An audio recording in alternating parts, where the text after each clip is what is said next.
Hey everybody, hope you guys are having a great day. Time for another video. No, don't worry, Diamond hasn't been replaced.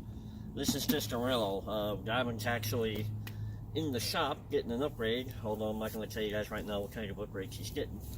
But I picked this up for about a day or two just so I have wheels while Diamond's off getting her work done. In case you guys are new to the channel, Diamond is my actual daily driver truck. She's a 2006 Dodge Ram 3500. With the mega cab and the Cummins. So I figured I'd give you guys a quick tour of this video, or a quick tour of this truck real quick. It's a I believe it's a 2018 Ford F-150 XLT model. It's an alright truck. I don't think it has the Eco Boost. I think it has whatever they're gonna offer if you're gonna get the Eco Boost.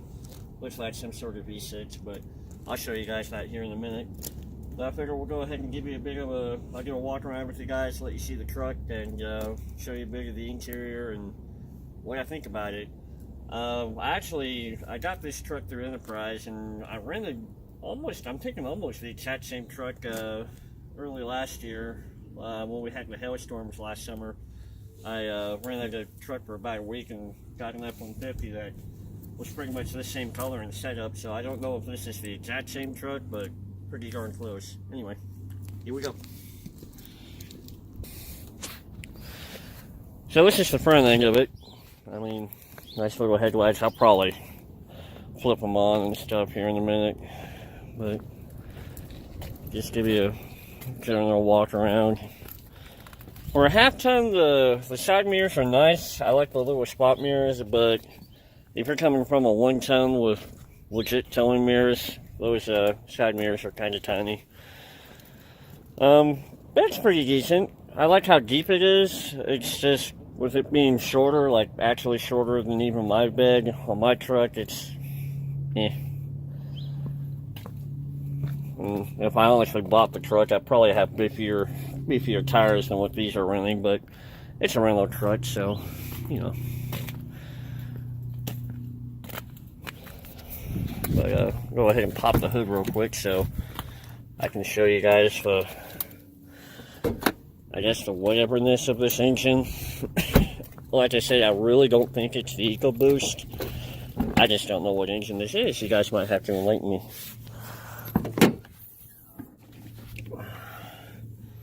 I know it's a 6-cylinder, but just I'm looking at how small this engine is compared to what it's having to pull. But, you know, engine technology has come a long way. Well, you can probably tell with all the wires and doodads and stuff that's under this hood. But there's that. Go ahead and show you the interior.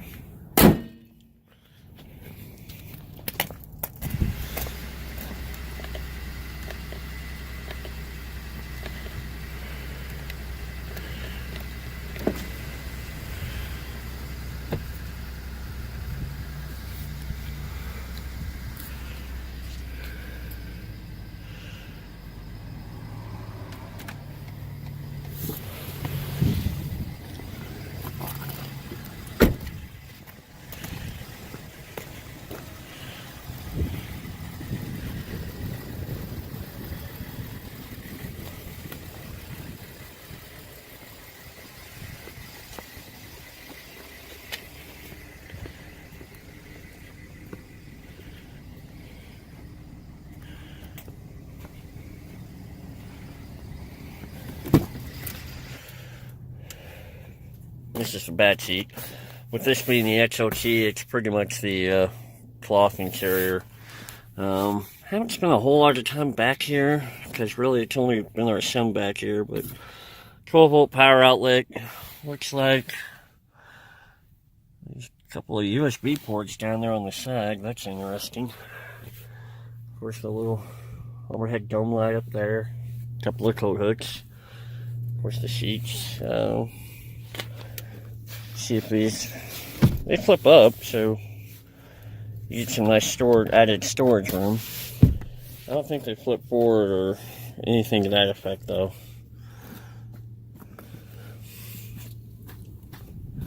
There's my wife and son right there.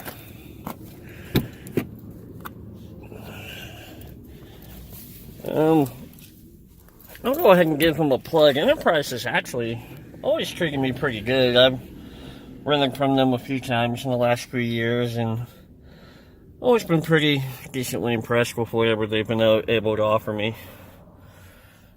But of course, you got the fancy schmancy Ford infotainment. I forget what they call this system, but it works pretty decently. And I'll go ahead and fire up the truck for you, or at least turn it on. This is the key fob that comes with these new trucks. Remote. It doesn't have remote start, but lock, unlock, and panic. Switchblade style key. Mission's over here. Try to do this one-handed. It's interesting to say the least.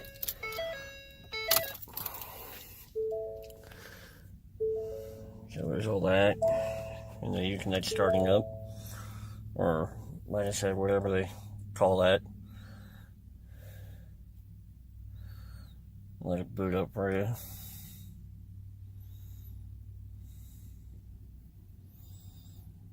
Okay. Traction control on off. Hazards are up here. And then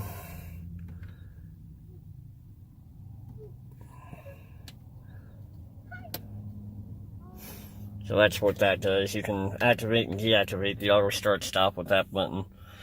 So you have radio.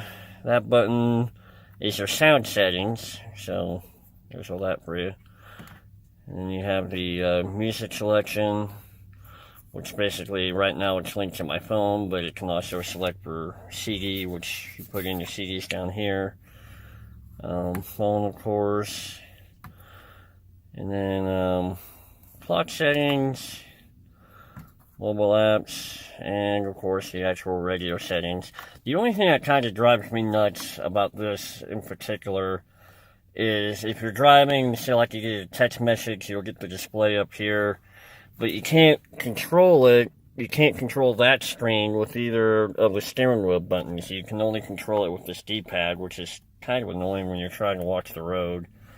That's about my only grievance with the radio. Of course, like I said, dial pads up here, functionality controls, and then power button, and then of course your radio, two knobs over here. Climate control functions are all down here. I don't know why, just the climate control actually on this truck seems pretty self-explanatory. I mean, I guess if you deal with a lot of newer trucks, you get so used to this being the power button, but power's over here for climate. So that's decent. Got a decent amount of cup holders. Of course, a little storage tray. The storage tray is actually pretty small compared to what I had in the Dodge. Dash layout's pretty nice. You got your tachometer and all the other stuff here. I'll go ahead and start the truck so I'm not accidentally killing the battery.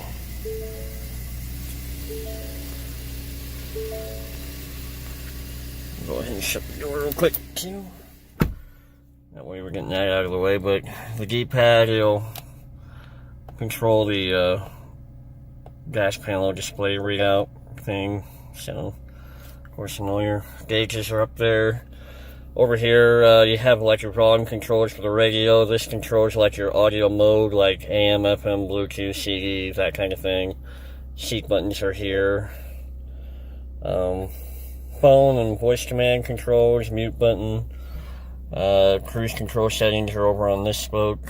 And like I said, that's the navigation for the center screen. You got your turn signal with wiper functions over here. Of course, the automatic transmission with the manual mode. And the button on the end is actually your drive mode selector.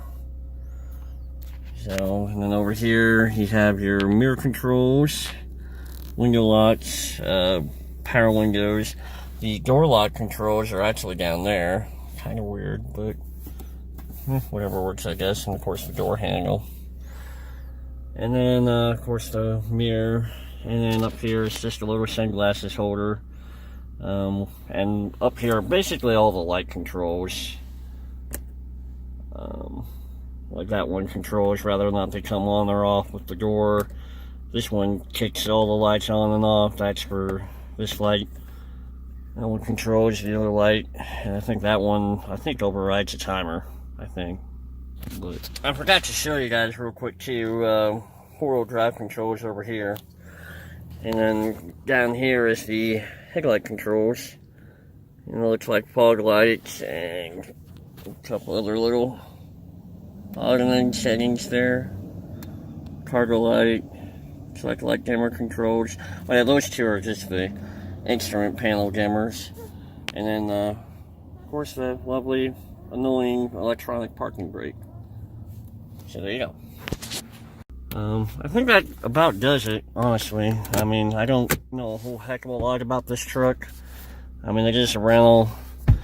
If I was more into like the gas or half tons, and if I had the budget, I actually would probably seriously consider buying this truck, just because to me it still feels like a truck.